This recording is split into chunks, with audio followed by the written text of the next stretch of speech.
আল্লাহ তাআলা বলেন, লা ইয়াস্তাবি আসহাবুন নারি ওয়া আসহাবুল জান্নাহ, আসহাবুল জান্নাতি হুমুল ফাইজুন।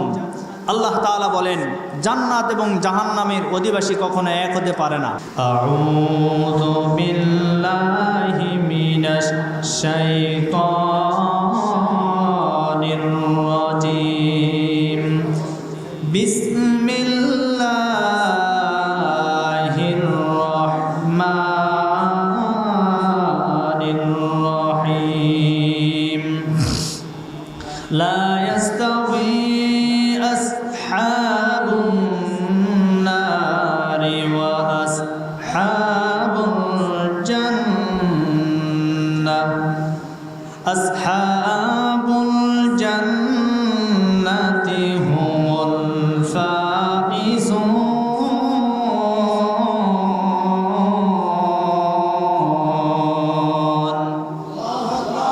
সম্মানিত প্রিয় উপস্থিতি, আমি আপনাদের সামনে কোরআনে কারিমের এখানে আয়াতে কারিমা তেলাওয়াত করেছি। আল্লাহ তাআলা বলেন, লা ইয়াস্তাবি আসহাবুন নারি ওয়া আসহাবুল জান্নাহ, আসহাবুল জান্নাতি হুমুল ফাইজুন। আল্লাহ তাআলা বলেন, জান্নাত এবং জাহান্নামের অধিবাসী কখনো এক হতে পারে না, বরং যারা জান্নাতি এই সমস্ত মানুষগুলি সফল কাম। বলি সুবহানাল্লাহ। সম্মানিত প্রিয় উপস্থিতি, আমরা এই পৃথিবীতে এসেছি, আবার একদিন আমাদের সবাইকে চলে যেতে হবে। আমাদেরকে এই ক্ষণস্থায়ী দুনিয়ার জিন্দেগিতে রব্বুল আলামিন দুটি রাস্তা দেখিয়ে দিয়েছেন, একটি জান্নাতের আর একটি জাহান্নামের। যদি কোনো মানুষ নেক আমল করতে পারে, এই মানুষটা জান্নাতে যাবে, আর যদি নেক আমল করতে না পারে, সে জাহান্নামে চলে যাবে। হিসাব ক্লিয়ার, এর ভিতরে কোনো ভেজাল নেই। এখন আপনি আপনার নিজেরটা হিসাব করলে বোঝা যাবে আপনি জান্নাতি না জাহান্নামী। অন্যেরটা হিসাব করতে হবে না, বরং নিজেরটা হিসাব করবেন যে আসলে আমি জান্নাতি না জাহান্নামী। আমার নিজের আমলকে যদি আমরা হিসাব করতে পারি, আমরা বুঝতে পারবো যে আসলেই কি আমি জান্নাতি না জাহান্নামী। কথা বলেন ঠিক না বা ঠিক? সম্মানিত ভাইয়েরা আমার, এজন্য আল্লাহ তাআলা বললেন যে জান্নাতি এবং জাহান্নামী কখনো সমান হতে পারে না। এই যে রমজান মাস আমাদের মাস থেকে বিদায় নিয়ে চলে গেল, রমজান আমরা পার করলাম, এই রমজানের আমরা কি অর্জন করতে পারলাম? রমজানের মূল শিক্ষা হচ্ছে নফসের বিরুদ্ধে নিজেকে জিহাদ করতে হবে। আমাদের ভিতরে যে নফস আছে, যে আত্মা আছে, এইটার জিহাদ করতে হবে। এই নফস আবার তিন প্রকার। আওয়াজতে বলেন কয় প্রকার? নফস হচ্ছে তিন প্রকার। এক নাম্বার নফস হচ্ছে নফসে আম্মারা। এই নফসে আম্মারা সব সময় নিজের এই নফসটা অন্যায়ের দিকে মানুষদেরকে ধাবিত করার চেষ্টা করে। এই নফসে আম্মারা শয়তানের মুখী এবং শয়তানের যত কার্যকলাপ আছে, শয়তানের যত কাজকর্ম আছে, সমাজের যত অশ্লীল কাজ, যত খারাপ কাজ আছে, সব কাজগুলি এই নফসে আম্মারার দ্বারাই সংগঠিত হয়ে থাকে। দুই নাম্বার নফস হচ্ছে নফসে লাওয়ামা। এই নফসটা হচ্ছে কিছু সময়ের জন্য খারাপ কাজের দিকে আকৃষ্ট করে, আবার কিছু সময়ের জন্য ভালো কাজের দিকে আকৃষ্ট করে। আল্লাহ তাআলা এই নফসে লাওয়ামার জন্য কোরআনে কারিমের ভিতরে আল্লাহ তাআলা ইরশাদ করেন, লা উকসিমু বিয়াউমিল কিয়ামাতি ওয়া লা উকসিমু বিন নাফসিল লাওয়ামা। জোরে বলে আল্লাহু আকবার।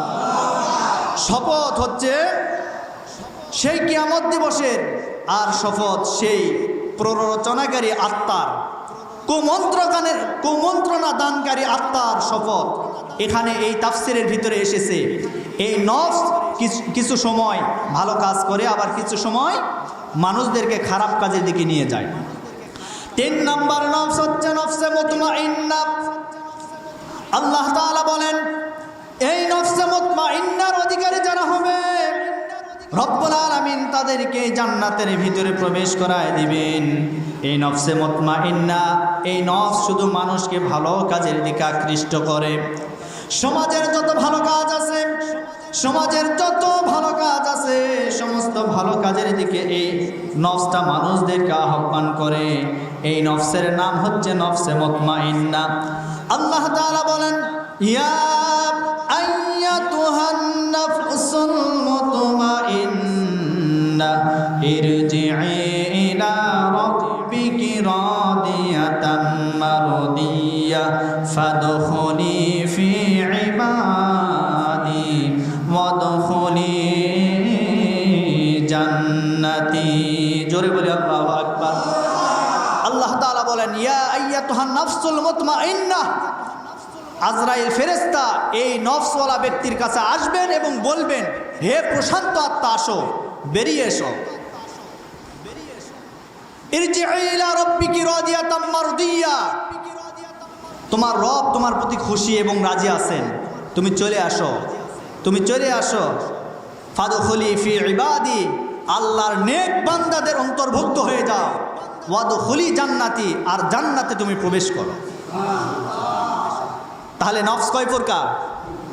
নফসে আম্মারা, নফসে লাওয়ামা, আর নফসে মুতমাইন্না। মুতমাইন্নার অধিকারী যারা হবে তারা যাবে কোথায়? জান্নাতে। আর নফসে আম্মারার অধিকারী যারা হবে তারা কোথায় যাবে? জোরে বলেন। একটা মানুষ যখন জাহান্নামী হবে, মৃত্যুর পরে সে বুঝতে পারবে সে জান্নাতে না জাহান্নামী। একটা মানুষ যখন মারা যাবে, মারা যাওয়ার পরে তাকে যখন কবরস্থ করা হবে, সেখান থেকেই সে বুঝতে পারবে যে আসলে সে জান্নাতি না জাহান্নামী। আমরা কিন্তু কেউ এই পৃথিবীতে থাকার জন্য আসি নাই। এমন একটা সময় চলে আসবে, আমরা সবাই অন্ধকার কবরে চলে যাব, কেউ আমরা চিরস্থায়ী থাকবো না। আপনার হিসাবটা আপনি একটু লক্ষ্য করে দেখেন। আজকে আমি আইয়ুব আলী আনসারী এই জায়গায় কথা বলছি, এখান থেকে বাড়িতে যেতে পারবো কিনা এই গ্যারান্টি আমি দিতে পারবো না। আমরা সবাই একদিন চলে যাব। আজকে আমরা ইমাম সাহেবের পিছনে মুসল্লি হয়ে নামাজ আদায় করি, এমন একটা সময় চলে আসবে যেই সময়ে ইমাম সাহেব পিছনে থাকবে আর আমাদের লাশের খাটুনিটা সামনে থাকবে। ইমাম সাহেব জানাজার নামাজটা সম্পন্ন করার পরে আমাদের নিয়ে যাবে অন্ধকার কবরের দিকে। আমরা সবাই অন্ধকার কবরের দিকে চলে যাব।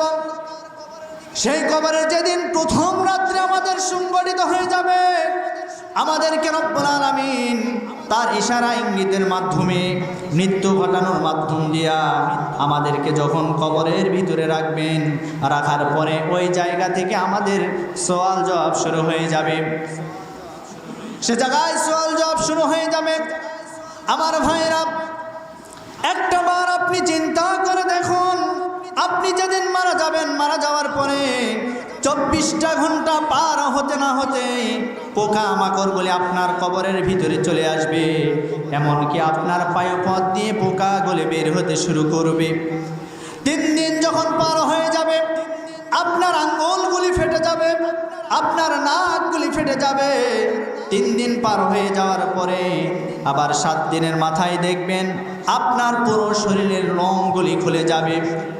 17 দিন পার হওয়ার পরে আপনার শরীরের গোশতগুলি নরম হয়ে যাবে। এমনকি 28 দিন পার হয়ে যাওয়ার পরে আপনার শরীর থেকে গোশতগুলি খসে পড়বে, আপনার কোনো অস্তিত্ব থাকবে না। 41 দিন পার হয়ে যাওয়ার পর আমার ভাইয়েরা, পুরো শরীরের গোশতগুলি সব খুলে পড়বে। আপনার 3 মাস পরে আপনার কবরের ভিতরে আপনার এই সুন্দর দেহ আর থাকবে না, শুধুমাত্র হাড় হাড্ডিগুলি আপনার জয়েন অবস্থায় থাকবে। আপনার পুরো দেহটা কঙ্কাল অবস্থায় থাকবে। এমনকি 6 মাস পরে আপনার কবরের ভিতরে আপনার এই দেহটার যতগুলি কঙ্কাল আছে, যত হাড় আছে, এই হাড়গুলির সব কয়টা জয়েন একটা একটা করে খুলে যাবে।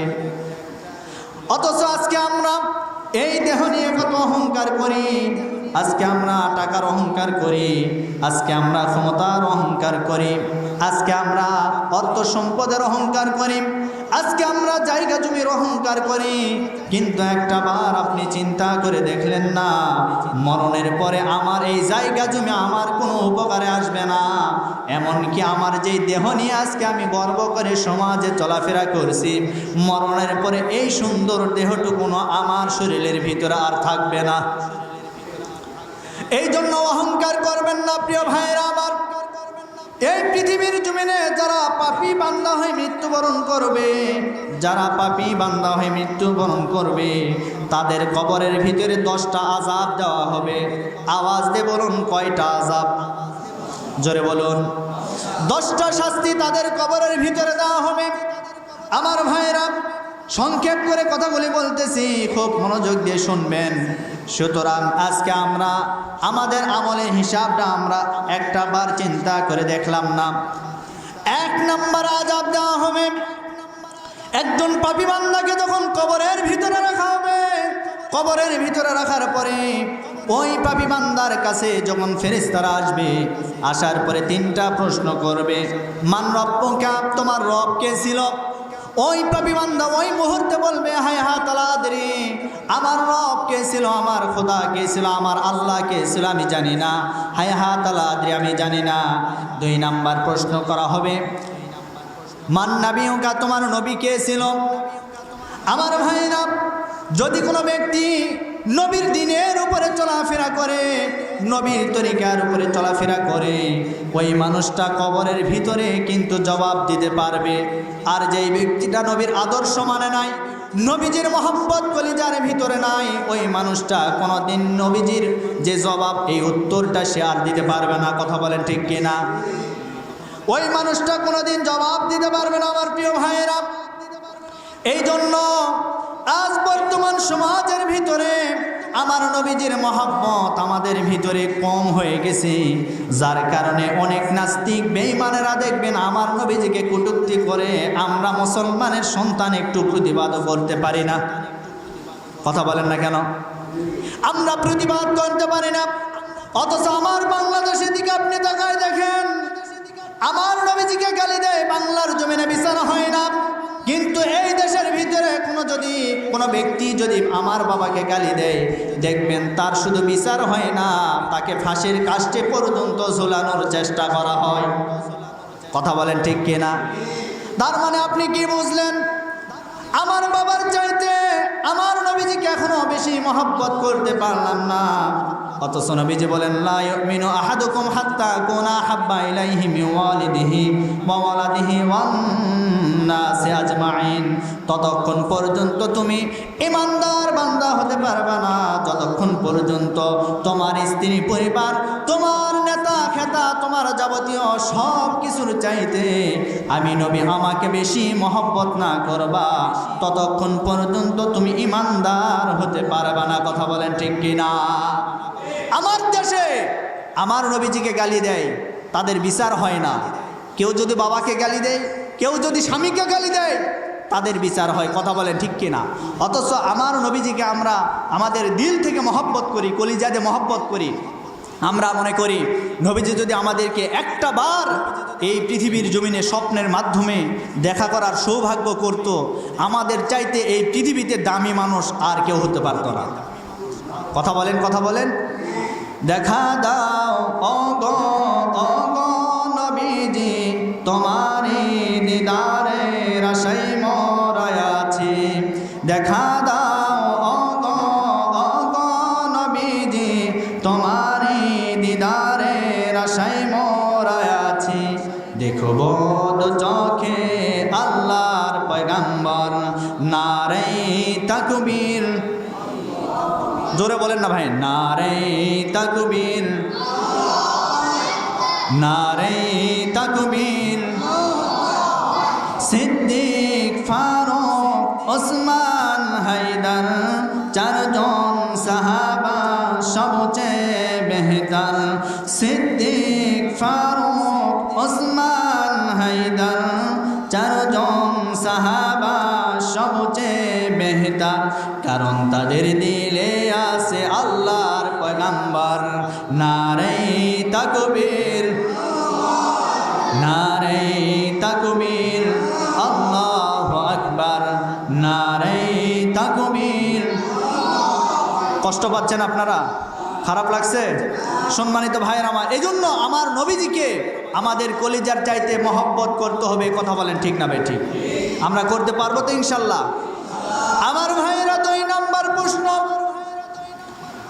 ওই পাপী বান্দাকে যখন করা হবে তোমার নবী কে ছিল, সে আর উত্তর দিতে পারবে না। 3 নাম্বার যখন বলা হবে তোমার দিন কি ছিল, তুমি কোন দিনের উপরে প্রতিষ্ঠিত ছিলে, এই কথাটা যখন বলা হবে ওই ব্যক্তি তখন বলবে হায় হাত আলা আদ্রে, হায় হাত আলা আদ্রে, আমি বলতে পারবো না, আমি জবাব দিতে পারবো না। এই কথাটা বলার পরে আমার ভাইয়েরা সর্বপ্রথম 1 নাম্বার শুরু হয়ে গেল। সে ইমিগ্রেশনে পাসপোর্ট ভিসা সে আর দেখাতে পারবে না, আর এই না দেখানোর কারণে কবর থেকে তার আযাব শুরু হয়ে গেল। এটা হলো 1 নাম্বার। 2 নাম্বারে আমার ভাইয়েরা 2 নাম্বারে ফেরেশতাদেরকে বলা হবে ও জাহান্নামের ফেরেশতারা, আমার এই গাদ্দারকে তোমরা এই কবরের ভিতরে জাহান্নামের পোশাকটা এই মুহূর্তে পরিধান করিয়া দাও। জাহান্নামের পোশাক ওই জাহান্নামী বান্দার শরীরের ভিতরে পরায়া দেওয়া হবে। 3 নাম্বারে আযাব দেওয়া হবে। ফেরেশতাদেরকে রব্বুল আলামিন বলবেন ও জাহান্নামের ফেরেশতারা, 3 নাম্বার আযাবে বান্দার জন্য দিয়া দাও। তার যে বিছানা আছে এই মাটির বিছানা আর বিছানা থাকবে না, এই মাটির পুরো বিছানাটা তোমরা আগুন দ্বারা পরিপূর্ণ করে দাও। এটা 3 নাম্বারের শাস্তি। 4 নাম্বার শাস্তি হলো ফেরেশতাদেরকে বলবেন রব্বুল আলামিন ও জাহান্নামের ফেরেশতারা, এই বান্দাকে তো 6.5 হাত মাটির ভিতরে শোয়া হয়েছিল। আমার ভাইরা এই মাটির জায়গা অনেক বাড়তি করে দেওয়া হয়েছে, বেশি করে দেওয়া হয়েছে। এই জায়গাটা তার জন্য সংকীর্ণ করে দাও। এই জায়গাটা এমনভাবে সংকীর্ণ করে দেওয়া হবে, এমনকি 2 পাশের মাটি এমনভাবে ওই পাপী বান্দাকে চাপ মারতে থাকবে, পাজরের হাড়গুলি এক পাশের হাড় আরেক পাশের হাড়ের ভিতরে প্রবেশ করবে। 4 নাম্বার শাস্তি। 5 নাম্বার শাস্তি হলো ফেরেশতাদেরকে বলবেন রব্বুল আলামিন ও জাহান্নামের ফেরেশতারা, আমার এই জাহান্নামী বান্দার জন্য, জাহান্নামের এই গাদ্দারের জন্য তোমরা কি করো, জাহান্নাম থেকে একটা দরজা তার কবরের দিকে একটু মুখ ঘোরায়া দাও। জোরে বলেন আউযুবিল্লাহ। আমার ভাইরা 5 নাম্বার শাস্তি। 6 নাম্বার শাস্তি হলো একটা কালো কুৎসিত এমন মানুষ তার কাছে উপস্থিত করা হবে, এই মানুষটাকে দেখে সে ভয়ে প্রকম্পিত হয়ে যাবে, ভয় পেয়ে যাবে। ওই মানুষটাকে দেখে ডাক দিয়ে বলবেন এই তুমি আমার সামনে কেন আসলে।